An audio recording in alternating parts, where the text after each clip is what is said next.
Muy buenas tardes, amables auditores. Nuevamente junto a ustedes, sus panelistas del programa Vamos, Somos Chilenos, de los días jueves. Marianela Antonucci, concejala de la Municipalidad de Valparaíso, Marcelo González, líder de la Fundación para el Progreso, sede de Valparaíso, y quien les habla, Enrique Cordobés, presidente de COSUR Chile y socio de la Cámara Chilena de la Construcción Valparaíso. En Radio Portales 89.5 FM e Internet, acompañamos su regreso a casa y el grato encuentro con familiares y amigos. Grabamos este programa con anticipación, por lo que no podemos incluir las últimas copuchas. Si se perdió alguna edición, vean en el canal de YouTube Vamos, Somos Chilenos. Como siempre, les recordamos que la vida es bella y que, gracias a Dios, siempre podremos encontrar buenas noticias para mirar el futuro con optimismo. Muy buenas tardes, Marianela. Esta semana se vota en el Congreso el proyecto de acuerdo comercial transpacífico, TPP-11, un mecanismo que solo puede traer beneficios para el movimiento portuario y las actividades asociadas de Valparaíso. Por otra parte, el alcalde Char está a la espera de una resolución judicial por notable abandono de deberes. Y estamos a días del 18, ya está comenzando a llegar la gente. ¿Cómo está el tráfico? Parece que ya está todo un poco congestionado con los santiaguinos. Hola Enrique, ¿qué tal? Hola a todas las personas que nos escuchan. Bueno, partiendo por el tránsito aquí en Valparaíso, te digo que es un desastre, porque parece que la gente se está empezando a venir ahora ya. De hecho, la bajada de Santo Osa, llegando a Valparaíso, es un mar de autos, y para peor está, para que no favorece para nada la congestión, está la feria hortofrutícola, que hoy día es miércoles, que se juntó todo, la gente que va a ir fue a comprar a la feria, va a comprar sus cositas para el fin de semana, para el 18, viene llegando mucha gente a Valparaíso y a Viña también, así que no sé cómo está nuestra pobre y linda ciudad, está colapsada, completamente colapsada, pero bienvenidos sean todos. Bueno, ¿y cómo te fue a ti con la Avenida España? De haber estado más o menos difícil de transitar, ¿o no? No, la Avenida España intransitable. La bajada de Agua Santa terrible, como te decía, en Valparaíso, la bajada de Santo Osa también terrible. Y El nudo Arona ahí debe haber estado pasó totalmente eso te iba a congestionado. comentar.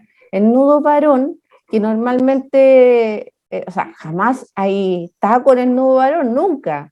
Ahora los autos estaban detenidos en la parte alta en la bajadita en el nudo mismo, o sea, la gente se quedó ahí estancada en el muro mismo para después llegar a la Avenida Argentina, pero de verdad había mucho taco, muchísima gente. Bueno, Así aquí, que yo creo que los comerciantes y los fonderos van a estar muy contentos por estos lados, yo creo.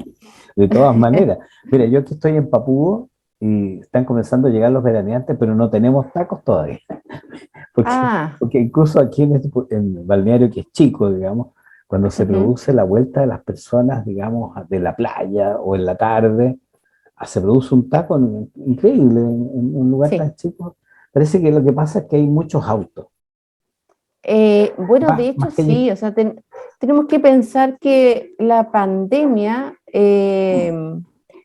incitó a comprar vehículos a la gente por dos razones. Una, porque no se quería contagiar en la colectiva. Y dos, con los bonos que se obtuvieron y los retiros de los 10%, pudieron comprarse mucha gente su primer autito. Entonces, el parque vehicular, por lo menos aquí en la quinta región, yo hablo más entre Valparaíso y Viña, que es donde uno normalmente más se mueve, es enorme, es mucho. Hay demasiados autos en comparación a 2 años atrás o 3 años atrás. Se nota la diferencia. Oye, mira, a mí me preocupa, bueno, estamos llegando al 18, que aquí esta máquina está sonando más de lo necesario. Oye, estamos llegando al 18 y yo creo que ya están todas las fondas, la gente con el ánimo 18. Sí. Pero están pasando cosas también en el Congreso que está en Valparaíso. Yo miraba con atención las noticias de Valparaíso, del Soy Valparaíso, y nos Ujú. decían que el TPP-11, este famoso acuerdo comercial, que es uno de los es el tercero más grande del mundo, porque une a varias Claro. economías de ambos lados del Pacífico, lleva 3 años en el Congreso Ujú. y fue aprobado en su oportunidad por la Cámara de Diputados y ahí quedó. Y resulta que hay gente que está en contra de este tratado. Y este tratado lo único que puede hacer es ayudarnos a nuestro comercio exterior, a exportar Sí. las frutas en la temporada, los vinos, el cobre. eh, lo único que puede hacer es ayudarnos. Entonces yo no entiendo cómo hay personas que pueden oponerse a que firmemos un tratado comercial. Sí, definitivamente eso es muy cierto. Eh, yo creo que en nuestro puerto todo lo que tenga que ver con cantidad de containers, lo que se va a ver en este sector, en nuestro puerto, sobre todo con la cantidad, nos trae grandes utilidades para Valparaíso. También nos abre paso a nuevos mercados, potenciando nuestra ciudad, tanto portuaria como en el área turística, que se vienen grandes cambios para la ciudad. Así que yo creo que es absolutamente positivo y ojalá la gente lo vea de la misma manera, que lo vea con otra perspectiva, porque la verdad que en algún minuto el TPP-11 se demonizó y se dijo que era muy malo para Valparaíso. Sin embargo, Valparaíso es ciudad-puerto. Valparaíso es concebido como puerto, por lo tanto tenemos que potenciar el puerto y tenemos que volver a hacer que Valparaíso sea una de los grandes lugares donde se mueven grandes cantidades de todo, porque la verdad que llega de todo, o sea, uno se exporta mucho, se importa mucho y es bueno, el puerto se mueve. Y al moverse el puerto, obviamente que hay más economía y hay trabajo para la gente, que es importante. Ahora hay que entender lo que no es solamente Valparaíso, el único puerto, hay un sistema portuario, está San Antonio, está Completo, Quintero, sí, está Valparaíso, entonces no significa que se va a saturar solamente Valparaíso, están otros puertos del litoral, hay muchas, por ejemplo, los sí, salmones se exportan desde Talcahuano, claro. han hecho exportaciones desde Puerto Montt también, algunos lanares han llevado a los otros lados del Pacífico. Entonces yo creo que cerrar la puerta a un acuerdo comercial con países desarrollados es realmente un suicidio en defensa propia. Sí, sí, definitivamente. Yo, como te decía antes, esto se demonizó en algún minuto, pero yo creo que los porteños, que sabemos que somos una ciudad-puerto, no deberíamos estar en contra de esto, ni ninguna ciudad, porque, bueno, existen dos agrupaciones, están los puertos fiscales y los puertos privados, y favorece a ambos grupos. Claro. Así que por lo tanto sería muy bueno que en el Congreso se aprobara esto de una vez y por todas para que salgamos como país exportador e importador al mundo, porque nos tenemos que abrir más al mundo. Si bien es cierto, tenemos una economía de libre mercado, pero abrirnos un poco más solo nos favorece. Sí, además que el gobierno, bueno, ahora que ya se resolvió el tema de la constitución con ese abrumador triunfo del Aplastante. rechazo, aplastante, como dices tú. Sí, Bueno, pero en realidad, más que aplastar a las personas, ahora hay que reunirlas para tratar de escribir algo en conjunto. sí, por Eh, supuesto. pero de todas maneras, hay muchas ideas que estaban en el aire que yo creo que fueron rechazadas por gran parte de la población. Y esto de demonizar al mercado es una tontera porque todos los países funcionan con un sistema de mercado. Hasta China comunista tiene uno de los mercados más grandes del mundo, entonces no vengan con que la ideología y el mercado están en Claro. contra. Son dos eventos independientes que no tienen. Y el gobierno debería, yo creo, tomar cartas en el asunto y ahí, como han dicho varios, bueno, dejen que el Congreso se ponga de acuerdo Sí. a cómo redactar los cambios de la Constitución y sacar lo mejor de una y de la otra, pero que el gobierno tiene que gobernar, o sea, que se dedique al tema de seguridad, al tema de salud, al tema previsional, y al tema económico, que estamos en una situación económica nada compleja. promisoria, estamos experimentando, la gente vio que su canasta del 18 se había reducido porque los precios habían aumentado. Entonces, bueno, pongámonos las pilas para recuperar el vuelo económico que teníamos hasta antes de la pandemia. Claro, ¿no? Y de hecho, el otro día escuchaba a un economista, que una persona que le aumentaron de 400.000 pesos que ganaba, por ejemplo, le aumentaron 30.000 pesos, ahora está ganando 430.000 pesos, pero con la devaluación del peso, en este momento esos 430 se convirtieron en 388. O sea, es mucha la diferencia.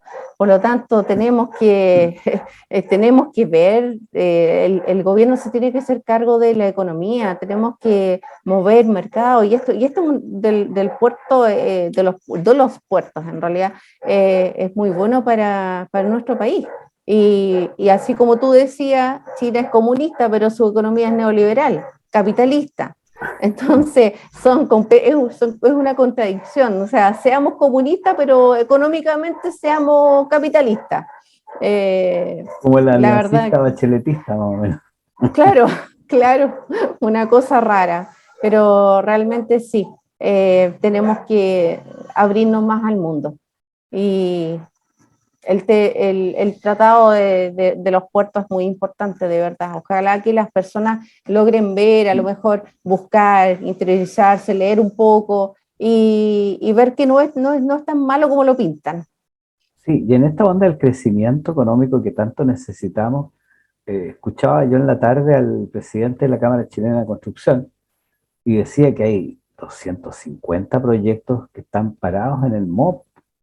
Entonces, si tú no echas a andar los proyectos, no te preocupas, digamos, de darle cuerda, porque no es cosa de sentarse en un sillón a mirar el partido, Sí, sino que hay claro, que gestionar para que las cosas sucedan. En realidad, hay mucha gente que se está quedando sin pega, no solamente los que obtuvieron la concesión o los que tuvieron el contrato de un determinado trabajo para el MOP, sino que toda la gente que va a trabajar en ese contrato. Entonces, sí, pro claro. crecimiento significa ponerse las pilas, digamos, en términos de echar a andar todas las cosas que están paradas. Lo mismo los proyectos inmobiliarios. Yo sé que en Valparaíso existe un cierto prejuicio Mucho, contra los edificios. sí. Ya hay muchos terrenos baldíos en Valparaíso que están esperando que haya alguna pequeña inversión. Podrá ser de 10 pisos, no tiene para qué ser de 40 pisos, ni ser estos guetos verticales, como Claro. le llamaban en Santiago, Sí. pero puede hacer un edificio de 18 pisos que no afecta nada la Es que vista. lo que se está haciendo acá en Valparaíso, se está haciendo edificios, o sea, condominios, que hay unas 3, 4 torres, qué sé yo. Y dentro de esas torres hay departamentos con una plusvalía bastante grande y otros con DFL para que la gente con menos recursos también pueda comprar y vivir ahí. O sea, además están haciendo la construcción inclusiva, porque no solamente, no sé, pensemos en cómo se hizo mucho en Reñaca, Concón, que se hicieron solamente edificios de alto valor económico, y ahí no habían DFL ni nada, No, sino que solamente edificios de alto costo y de lujo, que son muy bonitos y todo, pero no cualquier persona puede acceder a un departamento de 300 millones de pesos sí, bueno, y más. con la inflación que estamos viviendo y el precio de la UF que está llegando a los 34 pesos, ¿cuánto es? 34.000 pesos. Sí, eh, ¿Quién va a poder pagar esos dividendos? no, y la UEF en todo nos pega, porque los que elegimos pagar por la salud también se nos fueron a las nubes la Los planes. ISAPRE. Mm. Claro, los planes se fueron, primero subieron los planes de ISAPRE y obviamente subió la UEF también y también se va a las nubes todo. Así que estamos complicados en lo que es realmente en economía. Y en el diario vivir uno como dueño de casa se da cuenta, porque ya no se puede comer tanto pan, hay que comer menos. Por lo Sí, menos se acerca el verano, nos va a servir de dieta.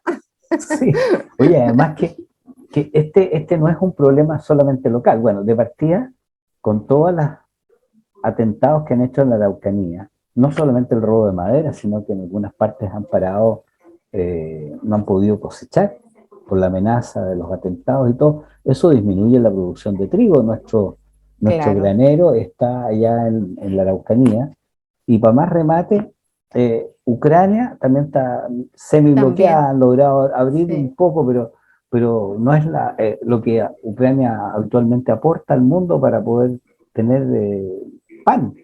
El claro, mundo está pasando hambre y nosotros vamos a tener que apretarnos el cinturón y hay países que yo creo que en África donde van a tener hambruna, porque no es sí, solamente el tema de que cueste un poco más caro, sino que hay lugares donde va a ser imposible que les llegue el alimento. Entonces, bueno, el claro, mundo está pasando por una situación difícil, nosotros también, pero en estas situaciones difíciles lo que hay que hacer es trabajar, levantarse más temprano y trabajar más, digamos, para poder salir adelante y no ponerle trabas. Yo insisto, esta cosa de ponerle trabas al comercio es amarrarse los pies, digamos, para no poder sí, caminar, digamos. exacto. No, no podemos pensar, es que mira, se ha demonizado tanto, Enrique, lo que el capitalismo, el neoliberalismo se ha demonizado tanto y realmente necesitamos eh, que se mueva todo el mundo, que todo el mundo se reactive, porque Sí, está, como tú bien dices, la guerra detuvo las producciones o están detenidas las producciones. En nuestro país hay cosas que están en el sur y lamentablemente en la Araucanía está la escoba, para que estamos con cosas, si eso no se ha solucionado. Entonces también tenemos menos cosas que nos llegan acá a la zona central, al norte, qué sé yo, y tenemos menos que comprar y a un precio mucho mayor. sí. Oye, a propósito de otro tema que a mí me impactó mucho, esto, bueno, yo no sé si te conté alguna vez que yo me tocó experimentar una encerrona, digamos, y mi Oh, señora logró salir, digamos, porque la camioneta no se estacionó bien y dejó un espacio y pasamos con puerta y todo, digamos, eso fue el año 2019, por ahí.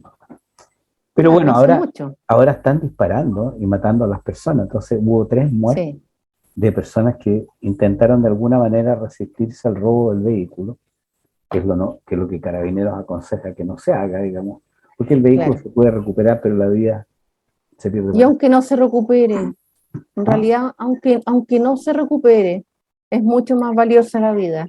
Prefiero andar, que alguien siga después el resto de la vida o por un tiempo de a pie, a que nunca más pueda caminar y haya que ir a dejarlo a un camposanto, en realidad.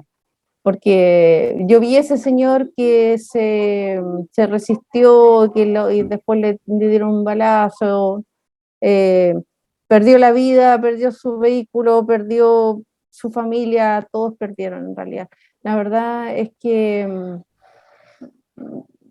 lo que aconseja Carabinero hay que seguirlo al pie de la letra. Cuando uno se llega a encontrar en una situación como esa y no tiene salida, bajarse, entregar las llaves y chao, pero lamentablemente en muchas ocasiones las personas que han sido asaltadas o le han quitado su auto, después de quitarlo los matan igual, Sí, aunque lo hayan o entregado. les disparan Entonces, en la pierna, no sé qué. exacto, exacto. Entonces es terrible perder la vida. Ahora hasta por un simple pierdes la vida. Te quitan el celular y por el gusto matar, ¡pum!, matan. Eh, la verdad que no logro entender a una persona que tenga en su cabeza eh, el salir a matar por la vida. Ya, si quiere asustar a Ah, alguien con una pistola o un revólver, que lo haga, o sea, que lo diga que no lo haga, que no suceden estas cosas. Pero ya, por último, si te quitan el auto, te perdono la vida. Si te robo el celular, ya te perdono la vida, pero no salir a matar a diestra y siniestra, porque la verdad que detrás de esa persona fallecida, asesinada, hay una familia que queda con mucho dolor por mucho tiempo. Ahora, la única explicación de eso es que el odio anda suelto, digamos. O sea, Exacto. no se trata de, porque cuando alguien roba, ya, tú dices, buscarán muchas justificaciones, pero en el fondo la ambición de tener algo que no puede comprar lo lleva a robar, Claro, claro. o a un robo con violencia, digamos. Pero el hecho de producir un daño en una persona, herirlo innecesariamente cuando ya obtuviste lo que se suponía que iba a querer obtener, eso se explica solamente porque la persona esa ha crecido en un ambiente de mucho odio, de poco amor, de poca Sí. familia, de poca formación. Ni la familia ni el colegio le enseñaron los valores del respeto a las otras personas, la humildad, la sencillez, eh, la consideración por la vida, en fin, una serie de valores que son tradicionales, nuestros, digamos, y que han ido cambiando tanto en estos días. Yo no sé si son las mismas películas, las series, los juegos electrónicos en los cuales el matar es prácticamente un acto rutinario y se ve como una cuestión mecánica que alguien hace y está totalmente justificado porque es su pega, digamos. Su pega es ser ladrón y asesino. Entonces, es terrible pensar, digamos, que hemos tenido este problema moral por una falta de familias, parece, mal constituidas, hijos abandonados, gente Sí. que sale de los cenames, en fin, tenemos una juventud, un grupo de gente, y si a eso le suma algunos extranjeros que han entrado por pasos ilegales y que forman parte del Tren de Aragua y de otras organizaciones eh, que trajeron el delito de, ¿cómo se llama?, de los sicarios, que no lo teníamos, que tú No, el pagas para matar a sicariato otra no. persona. Sí.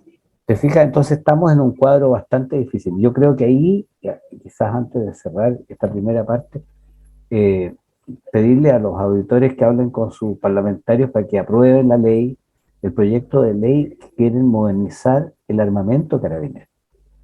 Porque se supone que Carabineros tiene que reprimir el delito.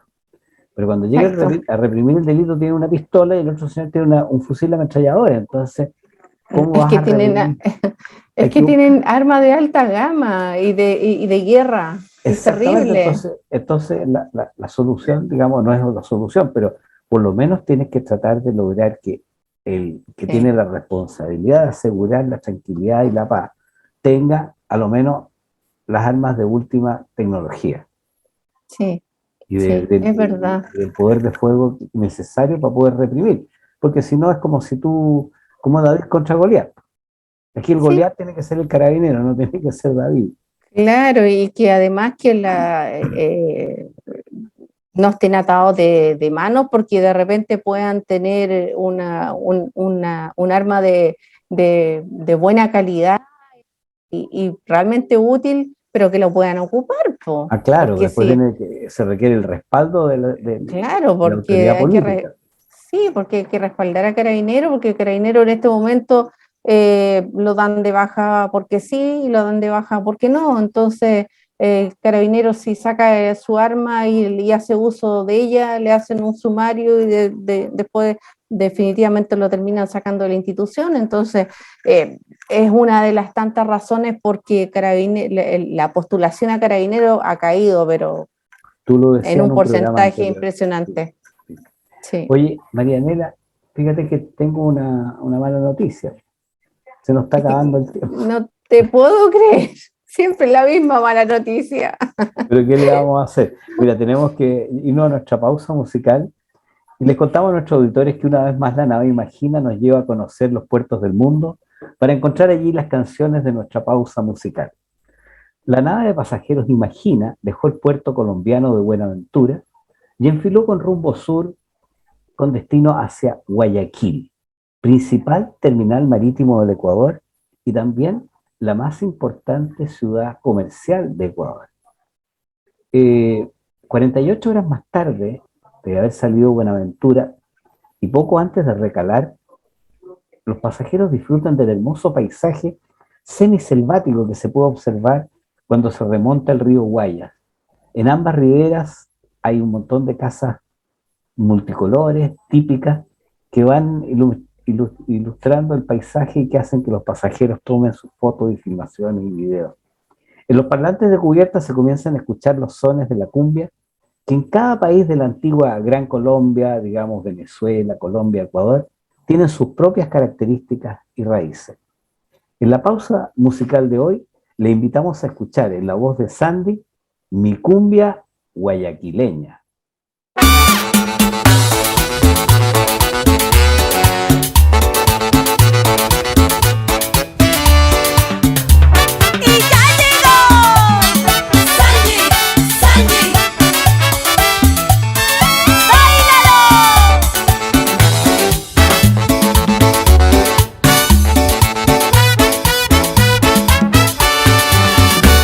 Mi cumbia guayaquileña tiene salero, se baila moviendo el cuerpo con picardía. Mi cumbia guayaquileña prende la fiesta, debajo de las estrellas sobre el estero. Mi cumbia guayaquileña es caña dulce, que vibra al compás del viento y la marea. Mi cumbia guayaquileña es galanteo, para seducir con ritmo al corazón. Deja ponerte mis manos en tus caderas, mi vida, con mi cumbia pasarrosa para gozar. Salta pa' arriba, pa' abajo, con toda tu calentura. Hay que poner hermosura para bailar. Baila con la gozadera, con mi gente parrandera, como lo hacen los guayacos, al ritmo de las maracas, entre sones y pregones sin parar. Baila con la gozadera, con mi gente parrandera, como lo hacen los guayacos, al ritmo de las maracas, entre sones y pregones sin parar.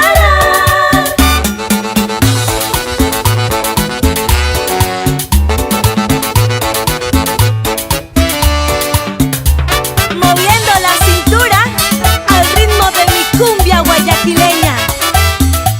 Con Sandy.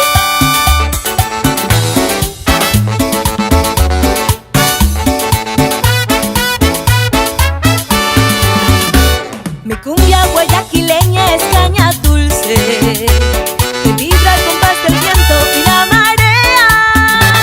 Mi cumbia guayaquileña es galanteo, para seducir con ritmo al corazón. Deja ponerte mis manos en tus caderas, mi vida, con mi cumbia pasarrosa para gozar. Salta pa' arriba, pa' abajo, con toda tu calentura. Hay que poner hermosura para bailar. Baila con la gozadera, con mi gente parrandera, como lo hacen los guayacos, al ritmo de las maracas, entre sones y pregones sin parar. Baila con la gozadera, con mi gente parrandera, como lo hacen los guayacos, al ritmo de las maracas, entre sones y pregones sin parar.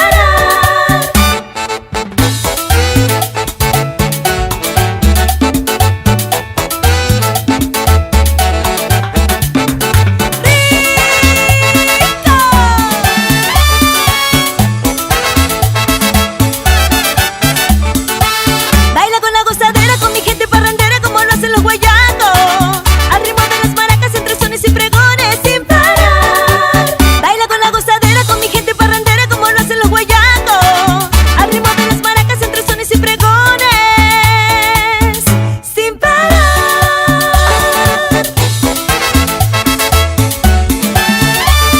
Bailando, bailando, síguelo bailando. Con Sandy. Bueno, regresamos de nuestra pausa musical y comercial después de haber escuchado Mi cumbia guayaquileña en la voz de Sandy. Los contamos a nuestros auditores que desde el año 2007, el 15 de septiembre, se celebra el Día Internacional de la Democracia, cuyo lema para este año es proteger la libertad de prensa para la democracia. Hasta ahora disfrutamos en Chile de este pilar democrático, pero debemos cuidarlo para que no suframos las mordazas que existen en regímenes totalitarios como los de Cuba, Venezuela y Nicaragua. El Santoral Católico recuerda hoy, entre otras vidas ejemplares, a Santa Catalina Fecci y el beato Camilo Constanzo. Te recordamos llamar a Catalina y Camilo y saludarlos en el día de su santo. Cuesta muy poco manifestar nuestra amistad y darle una alegría a los parientes y amigos en las redes sociales. Enrique. Eso, pero muy bien, Marcelo, así que tú debes tener yo tengo un primo, un amigo que es primo de mi señora que se llama Camilo Cortés, a quien le mando un saludo de aquí de estos micrófonos. Sí, yo tengo una prima Catalina, La Cata les dicen. la Cata. La Cató le decimos nosotros. Ah, pero no va a decir que le gusta la Católica, no. No, a veces no le gusta mucho el fútbol. Ah, ya, perfecto. ¿Y ella es de allá del sur o están acá en el centro del En país? el sur, sí, pero estuvo mucho tiempo en Argentina porque fue a estudiar medicina a Buenos Aires Ah, y mira. sí, y ahora está de vuelta haciendo su especialización, así que anda por acá, por el sur también. Bueno, yo te noto la voz un poco más helada. ¿Cómo está la temperatura por allá en El lado, de Falcón? hecho, está lloviendo, empezó a llover en la madrugada y se ha mantenido, y parece que va a ser días lluviosos esto. Pero ¿qué Sí, sería el sur si no lloviese? eso, es la reserva de agua de todo el país, pues, fantástico. Y, Sí, así que todo bien, y- todo bien. y de buen clima y de buena onda. No sé si se pasa bien en el sur. Oye, Sí, se come bueno, harta carne. Yo ya ¿cómo? estoy, mira, yo ya llegué el domingo llegamos a comer carne, me invitaron a las termas de Puyehue y de ahí no he parado de comer carne hasta hoy. Y ya me tienen un asado preparado para la tarde, así que O sea, el ácido de carne úrico no voy te a da morir. mucha máquina y los carbohidratos y todas las cuestiones, pero en fin. Mira, es que la gente es tan cariñosa en el sur y es tan agradable ese ambiente que se produce previo al asado, posterior al asado y durante el asado. En realidad se estiran y se aprovecha de conversar, de Sí. hablar del humano y lo divino. Fantástico. Y Además que acá te sirve también, Enrique, para nutrir, porque bueno, obviamente uno vive en otros contextos, sobre todo después electorales y todo, vives en otros contextos y acá en el sur, tú sabes que el rechazo arrasó, así, entonces estamos en una zona también de bastante conflicto mapuche, entonces te sirve también a uno para nutrirse de otras visiones, de otras opiniones, así que ha estado bien, bien interesante estos días también las conversaciones.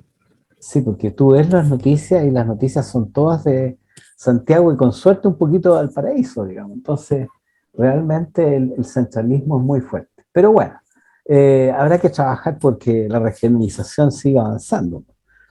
Ahora, en el debate político que estamos en este momento, bueno, el triunfo del rechazo fue aplastante, fantástico, estábamos todos muy contentos de que desde diferentes sectores, yo diría que no es solamente la derecha, sino que es el centro, la centroizquierda, los amarillos, el partido de la gente, en fin, una serie de gente que no participa en política no quería el mamarracho, así que fue muy bueno el rechazo. El problema ahora es cómo se administra el resultado. Yo creo que ese es un tema de reflexión. Bueno, la palabra la tiene el Congreso, eso es obvio, pero en el Congreso ahí ya se produjo una pequeña deserción de la centro derecha porque resulta que un montón de partidos instrumentales eran mayoría en una mesa donde había ganado el rechazo, entonces como que el chancho estaba mal cortado, ¿cómo le llaman? Mal pelado el chancho, y Pelado, sí. exactamente, entonces yo creo que hay que volver yo no sé cuál sería la mejor fórmula, pero a mí se me ocurre, digamos, desde la ignorancia de un ciudadano de a pie, es que si el rechazo ganó por un 60 y tantos por ciento, el 60% de esa mesa deberían ser del rechazo, de la centroderecha, de los movimientos independientes, en fin, y el 40 y tantos por ciento debería ser de los que estaban por el apruebo, pero no al revés, ¿no te parece? Sí, es que yo ahí creo que, bueno, como bien dices tú, el rechazo significó al final un sector mucho más transversal que el apruebo, eso quedó en evidencia, no solamente en el resultado, que fue un resultado abrumador, sino que además lo vimos durante la campaña, vimos a un sector de centro izquierda que se sumó, así como, bueno, lo vimos en la primera vuelta o en el plebiscito de entrada, donde cierto sector de la derecha se fue con el apruebo y el apruebo terminó siendo mucho más transversal.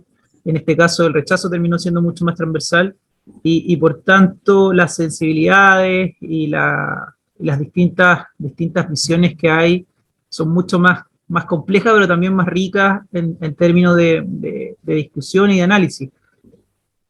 Eso llevado después a cómo vamos a empezar a pensar en el nuevo proceso, yo creo que, bueno, es evidente que el rechazo debería tener también un espacio quizás un poco mayor, pero, pero yo creo que lo más importante, a mi parecer, es que no sea el gobierno, y esto en parte uno vio que el gobierno había decidido no ser parte, pero en los últimos días hemos visto cómo han ido pauteando y todo.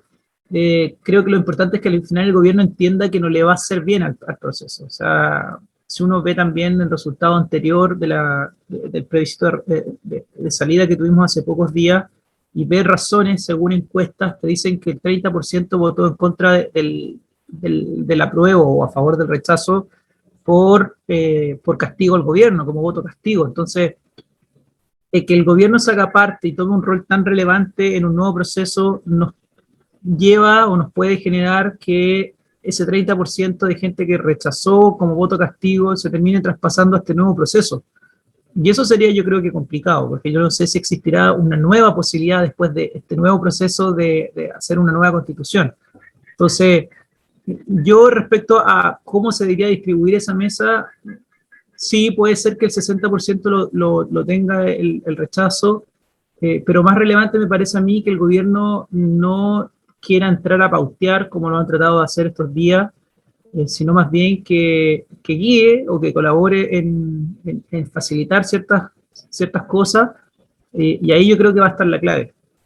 Sí, ahí la opinión de varios que estaba escuchando en la televisión acá en Papudo, y la verdad es que se habla del buen papel que estaría desempeñando Ana Lidia Uriarte, digamos. Entonces, ahí yo creo que hay una pieza fundamental para poder ponerle paños fríos a esta inquietud de seguir interviniendo y dejar que el Congreso haga la pega, digamos. Ahora, a propósito de eso mismo, una cosa que hablaban ayer es la forma y el fondo, o el contenido o el procedimiento.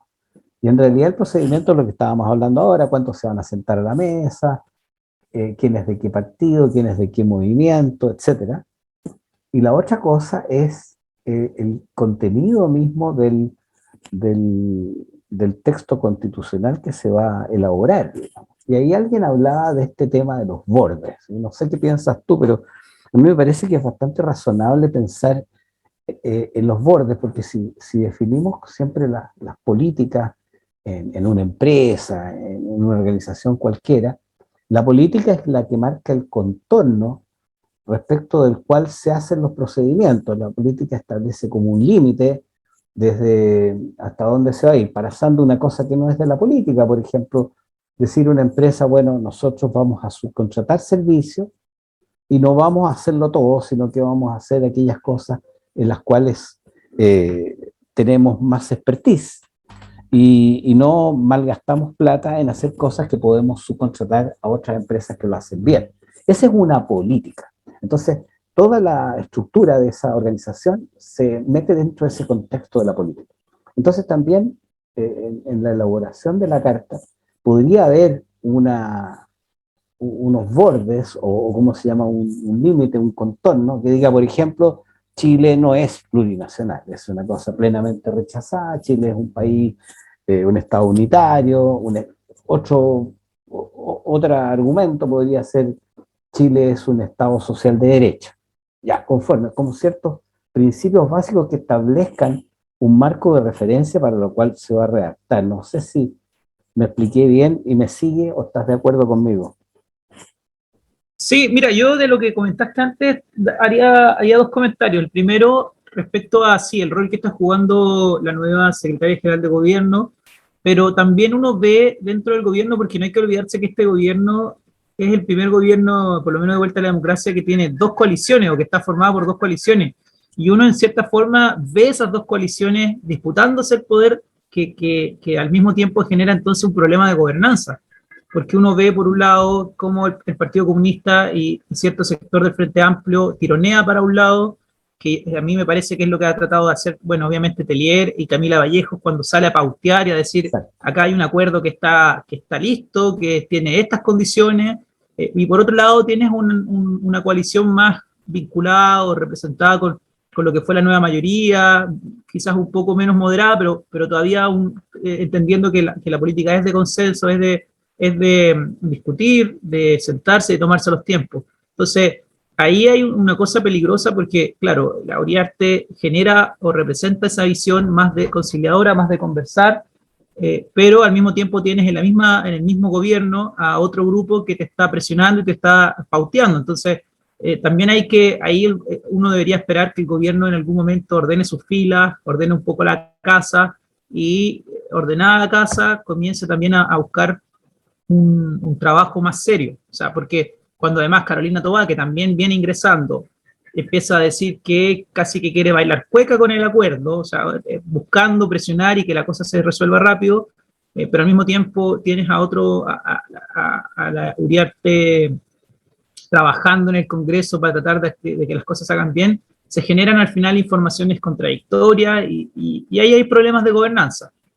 Eso es lo primero. Y respecto a lo otro que señalas tú, yo estoy totalmente de acuerdo, y es como deberíamos avanzar, a mi parecer también. De hecho, la derecha en su momento, Chile Vamos, en campaña firmó un acuerdo de 10 puntos, esos 10 puntos deberían ser una base de inicio también, entre esos, como lo señalas tú, está lo del Estado Social de Derecho, pero también están todo este tema de reconocimiento más bien a una multiculturalidad y no a una plurinacionalidad como se ha señalado, y por eso yo creo que es súper, súper relevante que nos tomemos tiempo. O sea, ahí yo también tomo las palabras de Javier Macaya, que dice que hay que avanzar sin pausa, pero sin prisa, y tomarse el tiempo para poder también digerir, entender por qué la ciudadanía se decantó por ese 61,83%, por qué se decantó por esa opción de rechazo, y desde ahí empezar a construir. Yo creo que el apurarnos y el tratar de empezar rápidamente a resolver esto, lo único que va a ser que terminamos cometiendo los mismos errores. No hay que olvidarse que al final el texto es un mal texto y por eso también se rechaza. Y el apurarnos y tratar de hacer las cosas rápido nos puede hacer caer o creer que el texto no era malo, sino que había cosas de plurinacionalidad nomás que a la gente no le gustaba y que queramos ocupar ese modelo de ejemplo, cuando el ejemplo es malo. Entonces, yo creo que hay que tomarse el tiempo, creo que está bien marcar estos marcos de discusiones, porque al final, bueno, hay procesos de aprendizaje también aprendidos. Entonces, yo comparto totalmente contigo en ese punto. Sí, y mira, tú tienes mucha razón al decir que hay como lo que han dicho las dos almas de la concertación, las dos almas del gobierno, que se manifiesta en una izquierda más rupturista, más refundacional, y una izquierda más moderada y más aceptadora del capitalismo, digamos, o del sistema de libre mercado, en fin, de una posición más no sé cuánto. Pero para meterle más ruido, más pelos a la sopa, como dicen, yo creo que si bien es cierto que el gobierno tiene dos almas, también el rechazo tiene como tres. O sea, yo creo que hay un sector del rechazo que podría encarnarse con los republicanos, en el sentido de que ellos rechazaron para volver y quedar a la misma constitución actual, que es la posición más extrema, quizás, la opuesta a la refundacional. Y está también una segunda alma, que es la del Chile Vamos, en que con diferentes opiniones entre la UDI, Renovación y Ópoli, están tratando están comprometidos a escribir una carta nueva, pero desde una posición más conservadora. Y está la tercera alma, que es los amarillos, Partido de la Gente, y el ciudadano de a pie, que no tiene ninguna afiliación política, digamos. Entonces, cuando tú quieres redactar una carta, de ahí dos bandos, y un bando está dividido en dos, y el otro está dividido en tres, en realidad hay como 5 voces en este coro que van a tratar de primar y dejar plasmado su idea central, sus convicciones. Entonces yo creo que lo que se viene no es nada de fácil, porque el rechazo tiene muchas caras, y yo estoy convencido que nadie se puede apropiar de él, porque representa diferentes sectores de la sociedad Y tiene que quedar eso de alguna manera evidenciado en la redacción, porque si no, nuevamente se va a producir un rechazo, y como tú dices, no sé si esta segunda vuelta podría tener una tercera, digamos, y seguir haciendo constituciones para toda la vida, digamos, siendo que hay otros problemas que son tan urgentes que requieren la atención, digamos, como lo conversábamos ayer con Marianela, en el sentido de que el gobierno tiene que gobernar, está el problema de las pensiones, está el problema de la salud, está el problema de la violencia, está el problema del crecimiento económico. Entonces, el gobierno tiene que hacer su pega y ser prescindente en esta discusión, y este coro de 5 voces, a lo mejor no sé si tú estás de acuerdo conmigo que son 5 voces, a lo mejor son más o menos, no sé qué piensas tú. No, o sea, yo comparto contigo, yo creo, y además lo que hemos estado viendo estos días es que obviamente que cada voz está tratando de llevar el agua a su molino, y Claro. eso, y parte de las cosas que uno esperaría es que exista solidaridad en tratar de encontrar una solución, pero claro, uno ve que hay una pugna de poder ahí por tratar de ver quién puede finalmente sacar más provecho al nuevo proceso que venga. Yo creo que ahí está la clave. Yo ahí sí te haría la distinción que creo que en el rechazo sí pueden haber incluso más de 3 voces, pero las voces de hoy que deberían primar es, creo yo, o sea, por lo menos hay una en común, que es que el proceso tiene que seguir, porque Claro. ya tenemos una distinción respecto a unos que dicen que no. Entonces podríamos decir que hoy hay dos agrupados, el que quiere que el proceso siga y el que quiere que el proceso se acabe acá, porque ellos entienden que al final, como se rechazó, la constitución tiene que seguir vigente la que está. Pero, pero dicho eso, creo que esas voces que están ahí, sí, están hoy en discusión, no tanto en contenido, porque el contenido obviamente vamos a tener que verlo si es que lo hacemos con expertos, y eso va a ser una discusión que además cada vez se complejiza más, cada vez salen más alternativas, cada vez se está discutiendo más, eh, pero también hay que verlo respecto al mecanismo. O sea, yo creo que esa es la gran discusión de hoy. ¿Cómo podemos hacer que el mecanismo que se ocupe no solamente le entregue legitimidad al proceso, sino que además nos asegure, o por lo menos nos permita creer que las probabilidades de éxito van a ser más altas que las que tuvimos en esta ocasión? O sea, creo que ahí está el gran desafío, porque podríamos irnos por la fácil, entre comillas, porque tampoco es tan simple, pero podríamos irnos por la fácil y decir que la hagan los expertos, que son los que más saben, no perdamos más tiempo, hagámoslos con poquitos expertos, y con eso resolvemos el problema de que no vamos a tener un proyecto fallido ni técnicamente, o sea, ni en forma ni en fondo. Pero también hay que preguntarse respecto a qué ocurre con la legitimidad de ese proceso. ¿Cómo también lo recibiría la ciudadanía? O sea, al final no hay que olvidarse tampoco que en su momento los partidos políticos tenían una crisis que todavía persiste, digamos, pero en su momento, cuando se genera todo este estallido social, en parte también es porque ahí los partidos han perdido su legitimidad, porque Sí. hay una crisis de confianza importante. Entonces, ¿quiénes van a elegir esos expertos? ¿Lo va a elegir los mismos partidos políticos que no tienen la legitimidad de la gente? Buena O, pregunta.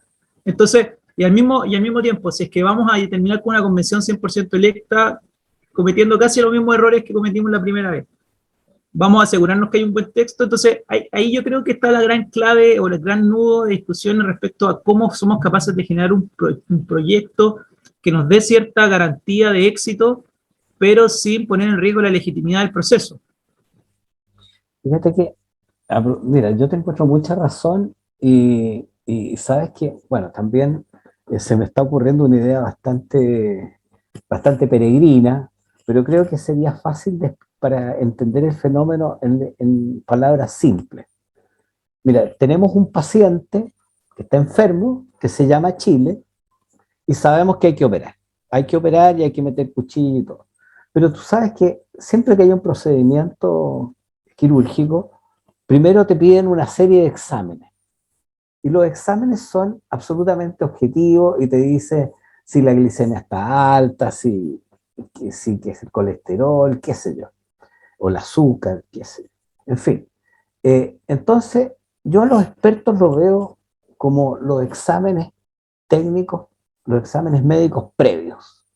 Entonces, antes de operar y antes de meter cuchillo y comenzar a escribir y redactar, yo crearía un comité de expertos que estén representadas todas las voces, digamos, que cada cual ponga a su experto ahí y se cabeceen, digamos, y hagan el examen técnico de la Constitución actual y de la propuesta, digamos, de la Convención, y le comiencen a cortar la grasa, digamos, y saquen el filete de cuáles serían las cosas más razonables. Y en ese momento, hecho estos examen desde el punto de vista de los expertos constitucionales, digamos, de lo que debería tener una constitución, pasa al sector que representa a los partidos políticos. Y vuelve el Congreso a leer este trabajo de los expertos, y ahí muchos van a levantar el dedo y decir, no, es que no está incluido, es que está incluida esta otra cosa, en fin. Y viene un adobado, digamos, una preparación, digamos, del texto en que van a haber una serie de discusiones, se va a tener que votar y va a quedar una cosa mejor, pero que ya pasó por el comité de expertos, que ya pasó por la discusión de los representantes políticos y que finalmente la legitimidad la va a tener cuando una cosa razonablemente buena, que tome lo mejor de aquí y de allá, se le presente a la ciudadanía. No sé si era muy utópico, pero creo que es como primero los exámenes médicos y después el bisturí. Sí, mira, yo de hecho he escuchado propuestas que te dicen que los expertos deberían empezar, luego que haya una convención y que después los expertos terminen de arreglar, así como que existió la comisión de armonización, Ah, que, claro, que claro. los expertos terminen de arreglar. Yo creo que es una fórmula que es válida y puede ser muy positiva, pero vuelvo a poner ahí el cuestionamiento de cómo se eligen esos expertos. O sea, yo creo Ah, que en esa elección, porque al final si los expertos iniciales son los partidos políticos, que ojo, yo vuelvo a decir, y la gente que escucha este programa constantemente sabe que yo soy un defensor de los partidos políticos porque creo que cumplen un rol relevante en una democracia. Creo concuerdo. que eso es fundamental y quedó demostrado en la misma convención con esta lista del pueblo de independientes que al final terminó no solamente mostrando que no son independientes, las personas no terminaron siendo independientes, sino que además se terminaban desarmando muy rápidamente, no, nadie rendía cuentas a nadie, nadie al final terminaba sabiendo de qué votaban. Entonces yo creo que ahí los partidos políticos tienen un rol relevante, pero también los partidos políticos tienen una tarea fundamental hoy en la sociedad chilena, que es volver a legitimarse. O sea, si no es tan, o sea, no es por nada que, por ejemplo, en el rechazo, Chile Vamos tuvo que esconderse básicamente para no generar una disminución en los votos del rechazo. O sea, es porque hay un problema de legitimidad. Entonces, si nosotros vamos a tener a esa gente eligiendo a los expertos, no va a ser muy difícil para que empiecen a escucharse voces diciendo que al final están haciendo una gran cocina, están eligiendo a sus expertos para que terminen preparando una convención a su medida, o mejor dicho, un proyecto a su medida. Entonces, creo que ahí hay un desafío y ahí obviamente creo que hay que quizás salir de la caja y empezar a buscar alternativas, no sé, tratar de invitar expertos desde las universidades, desde distintos centros de estudio o desde distintos espacios, pero que al final se sienta representada la sociedad civil y no simplemente los partidos políticos terminen poniendo a la gente que ellos creen y que, la gente, y que los ciudadanos sientan que al final se está haciendo una cocina y que al final se está haciendo un proyecto que le acomode a los partidos políticos. Oye, pero haciendo un poco de aritmética, que es la ciencia más simple de todas las matemáticas, el apruebo ganó por el 60 y tantos por ciento. Perdón, el rechazo ganó por el 60 y tantos por ciento, ¿no es cierto?, en esta oportunidad.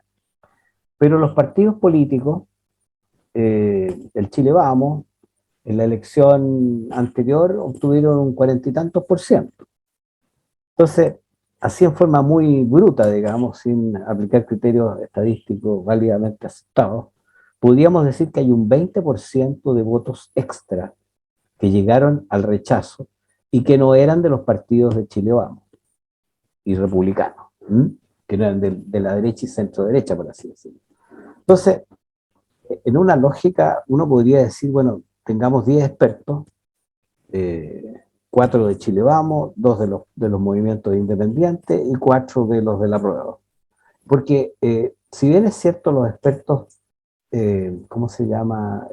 Tienen un know-how respetable, y uno tendrá el título de Sorbonne y el otro tendrá el título de la Universidad de Harvard, otro de la Universidad de Chile, pero tú sabes que la razón se pone al servicio de la emoción y de la voluntad, digamos. Entonces, cada uno tiene su corazoncito, por decirlo. Entonces, tendrán que haber expertos de diferentes lados. Estoy pensando totalmente en borrador. Tendrá que estar la Marisol Peña, que tiene un pensamiento más conservador, y tendrá que estar Atria, que tiene un pensamiento más revolucionario. O sea, no pueden ser todos los expertos del mismo lado, ni todos los de la Católica, ni todos los de la Chile. Yo Claro. creo que ese podría ser un criterio para definir quiénes integran esta primera mesa de expertos. Es como un primer colador, digamos. Porque Enrique, y ahí ahora que tú lo señalas, también es interesante mencionarlo, porque, claro, tú mencionas a Fernando Atria, que él participó de esta convención fracasada, y muchos incluso hablan de que Atria era el padre de esta convención. Entonces también te muestra que ser experto tampoco es la panacea, o tener expertos haciéndolo, porque si vas a tener expertos como Fernando Atria, el resultado no va a ser muy distinto, digamos. Claro. Entonces, por eso yo creo que, por eso vuelvo a lo mismo, yo creo que hay que digerir esto y hay que verlo bien. Si esto nos va a significar demorarnos un poco más en hacer una nueva constitución, pero que nos garantice o que por lo menos nos acerque a una buena constitución, hay que tomarse el tiempo. El estar apurado y poniéndose plazo, yo creo que al final lo único que hace es que terminamos cometiendo los mismos errores. Yo incluso, y como le dije en algún momento, ni siquiera me cierro a la idea de poder hacer un plebiscito de entrada y que sea la misma ciudadanía la que elija. Si la ciudadanía quiere que haya, bueno, primero, si es que quiere que haya una nueva constitución o no, que yo creo que sí quiere la gente, y por lo que uno lee y ve en encuestas, te dice que sí quiere, pero además que la gente decida si es que quiere que sea con expertos, que los expertos sean elegidos, o que haya una comisión mixta, etcétera. Creo que la gente también ha aprendido del proceso, se ha dado cuenta que ni los expertos son malvados, ni que los independientes son puros, o al revés. Creo que ahí hay que tomar las lecciones, y si esto, bueno, obviamente nos lleva un poco más de tiempo, hay que tomárselo, pero yo creo que al final, si estamos hablando de una constitución, que lo que uno espera es que te rija por lo menos 30, 40 o incluso más años, hay que hacerlo con la calma y la templanza necesaria.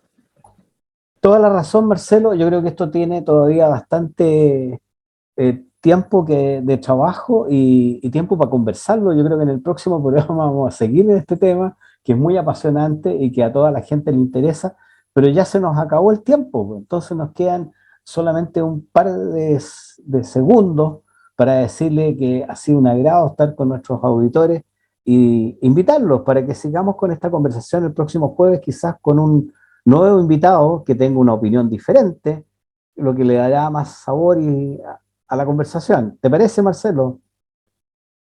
Ay, excelente. Bueno, nada, desearte un feliz 18, Enrique, también a la gente que nos escucha. Estamos un poco tristes porque hoy día Roger Federer anunció su retiro del tenis profesional, así que se va el jugador más grande, por lo menos, del que está hablando, por lo menos que de opinión, el más grande de todos los tiempos, así que nada. Pero ella llegó al Caraz, así que tenemos futuro. Sí. Va a tener que tomar una copa de vino hoy día por Federer. Exacto. Un abrazo, amigo. Y un abrazo, Enrique. Nos vemos el próximo jueves. Pásalo bien en el sur. Gracias, chao.